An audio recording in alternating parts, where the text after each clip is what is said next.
കാഴ്ച പരിമിതികൾ മറികടന്ന് അമീന്റെ രചനകൾ.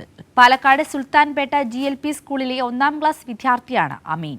കാഴ്ച പരിമിതി മറികടന്ന് മനസ്സിലുള്ള ആശയങ്ങൾ കഥകളായും ചിത്രങ്ങളായും കുട്ടിക്കവിതകളായും അമീൻ കുറിച്ചിട്ടു.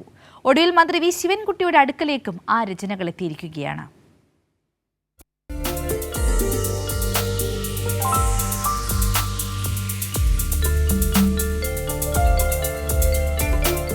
അമീൻ എഴുതും, വരയ്ക്കും, പുസ്തകം കണ്ണിനോട് ചേർത്ത് വച്ച് അതിനു മുകളിൽ പേനയുപയോഗിച്ച് എഴുതി അക്ഷരങ്ങളുടെ വലിപ്പം കൂട്ടും.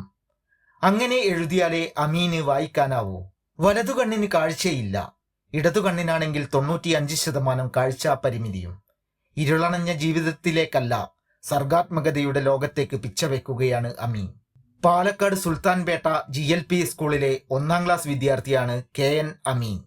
ക്ലാസ് ടീച്ചർ സക്കീറ ബാനുവാണ് അമീന്റെ അസാമാന്യ മികവ് കണ്ടെത്താൻ വഴിത്തിരിവായത്. അവന് എല്ലാം വായിക്കാനും അവൻ്റെ സ്വന്തം നല്ല പരിശ്രമമുണ്ട്. അവന് ഒരു കാഴ്ച പരിമിതി എന്നുള്ളത് അവനെ സംബന്ധിച്ച് അതൊരു വിഷയമേ അല്ല. അവൻ പരമാവധി അവൻ്റെ ഭാഗത്തു നിന്നുള്ള ശ്രമം നടത്തുകയും പരമാവധി അവൻ എല്ലാ കാര്യങ്ങൾക്കും ആക്റ്റീവായി പങ്കെടുക്കുകയും വായിക്കാനാണെങ്കിലും ശരി, എഴുതാനാണെങ്കിലും ശരി, എല്ലാത്തിനും മുന്നോട്ട് വരികയും വളരെ എനർജറ്റിക്കോടുകൂടി കാര്യങ്ങൾ ചെയ്യുകയും ചെയ്യുന്നതാണ്. മന്ത്രി വി ശിവൻകുട്ടി കൊച്ചുമിടുക്കന്റെ രചനകളെ സാമൂഹിക മാധ്യമങ്ങളിലൂടെ പ്രശംസിച്ചു.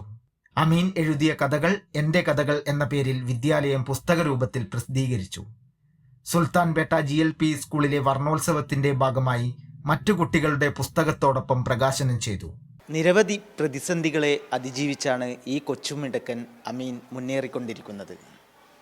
ഇനിയും നിരവധി കഥകൾ രചിച്ചുകൊണ്ട് ഉയരങ്ങൾ കീഴടക്കാൻ ഈ കൊച്ചുമിടുക്കന് സാധിക്കട്ടെ എന്ന് ആശംസിക്കുന്നു.